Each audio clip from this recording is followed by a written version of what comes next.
uma da grandeza do Espiritismo é desarmar a pessoa ignorante. Eu já achei bastante importante a rádio, porque ela é uma faculdade, e a TV Mundo Maior está nascendo aí, não vamos deixar ela morrer. Vamos ajudar da maneira que a gente puder.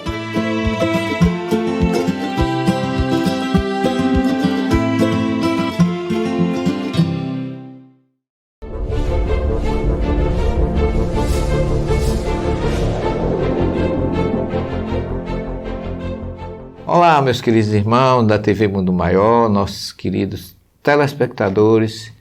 Eu estou aqui muito feliz porque estamos iniciando mais um estudo libertador do Evangelho de Jesus.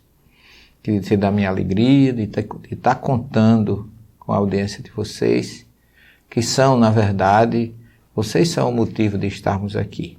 Agradecemos do fundo do nosso coração e hoje nós vamos iniciar propriamente dito um programa sobre o Sermão do Monte, que nós já vimos nos programas anteriores, que na verdade é um grande discurso de Jesus, é uma espécie de, eu não diria rebate, mas de esclarecimento à altura daquela época que Jesus faz sobre a mensagem que Moisés recebeu no Monte Sinai, lá na planície do Sinai, no Monte Horebe, aonde ele traz para nós as luzes libertadoras da verdade, que os profetas, que os rabinos daquela época ainda não tinham chegado a uma conclusão adequada. O debate era muito forte.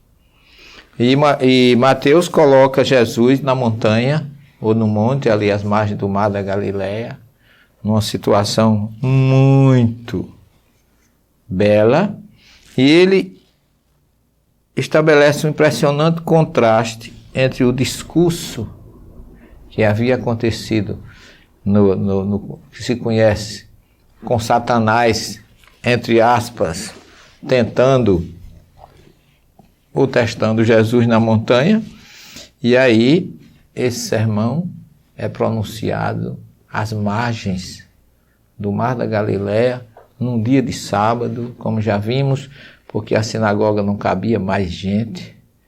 Os feitos de Jesus impressionavam as pessoas e muita gente o acompanhava e o seguia, porque Jesus não começou ensinando, ele começou auxiliando, amparando, curando, assistindo aquele povo no mundo deles.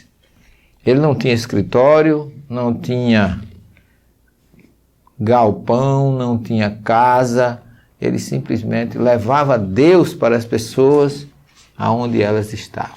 Por isso que ele dizia que ele era a água viva, a água da fonte que jorra e vem ao encontro das pessoas, em vez das pessoas irem buscar ou tirar no poço que é profundo, porém a água é morta, ela não vem, ela fica lá. Se você não for buscá-la, ela nunca virá. E Jesus veio ao nosso encontro. Aí é que está a sua misericórdia, a sua beleza, o seu amor para conosco. Segundo Mateus, as palavras pronunciadas por Jesus refletem e desenham um rosto impressionante e desconcertante, o do homem, do humano, chamado a valorizar Deus e a sua imagem. E Mateus faz realmente de Jesus uma figura libertadora, não só material, mas sobretudo espiritual. Jesus fala para uma multidão que estava ocupada por Roma há quase um século, desde o ano 63 antes da era cristã.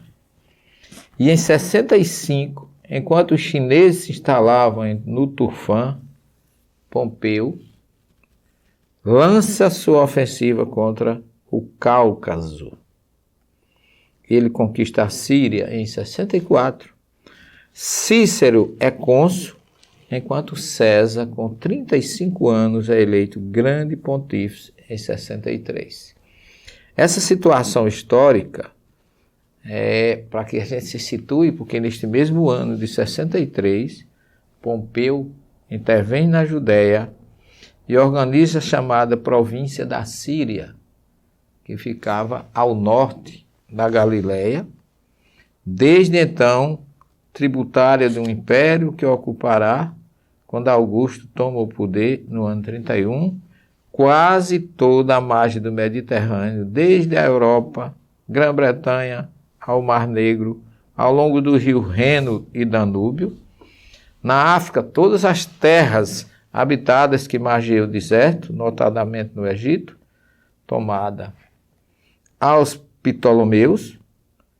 Na Ásia, até o deserto da Arábia e os confins da Mesopotâmia.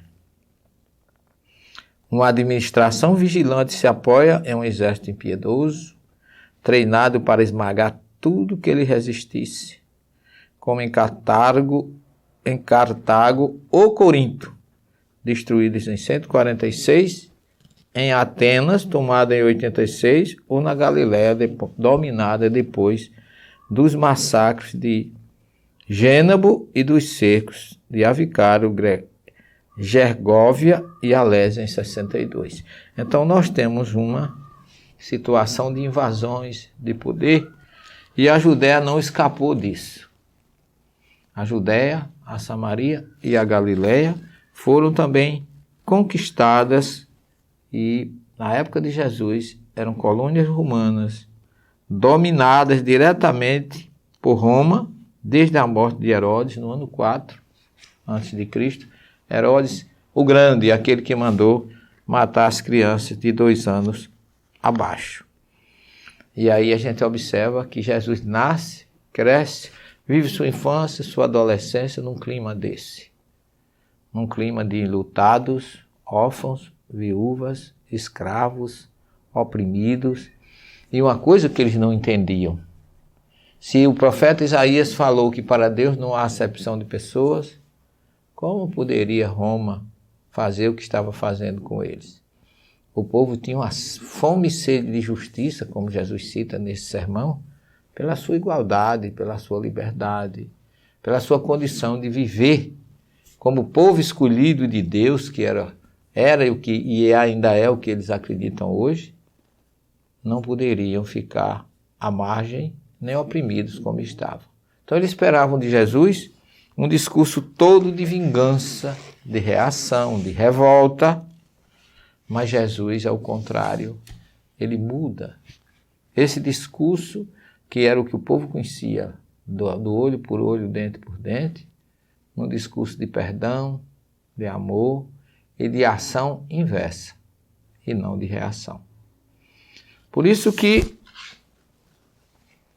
a grande palavra que faz com que entendamos o sermão, ela tem sido, desses 2000 anos, traduzida indevidamente e levando o Sermão do Monte para um destino, um entendimento fora do foco que Jesus quis dar àquele povo. Porque Mateus diz assim: vendo as multidões, que não cabiam mais nas sinagogas, não cabiam mais numa casa, não cabiam mais num ambiente pequeno, porque Mateus, inclusive, coloca multidões. Como ele já tinha dito lá atrás, no capítulo 4, versículos 24 e 25, que multidões seguiam Jesus de todos os lugares. Porque a sua fama, não do que ele dizia, mas do que ele fazia, já tinha chegado, extrapolado a própria Palestina de então, e já tinha chegado a Síria, Líbano, Fenícia, além Jordão, Decápolis, Jerusalém, Judéia, toda aquela região que envolvia, estava tomada pela fama de um Jesus curador, de um Jesus que amparava, de um Jesus que acolhia.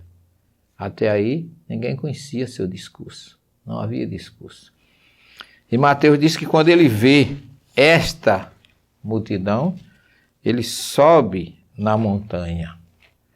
Esse verbo subir tem uma conotação muito forte no judaísmo, que subir, ou subida, é aliar, como acontece na sinagoga, que se sobe Abimá para ler a Torá, como aconteceu com Moisés no monte Horebe, no Sinai, como aconteceu com Elias nas montanhas daquela região da Galileia, no Monte Carmelo, como aconteceu com o próprio Jesus neste momento e com o Abraão, quando sobe o Monte Moriá para oferecer o seu filho Isaque em sacrifício.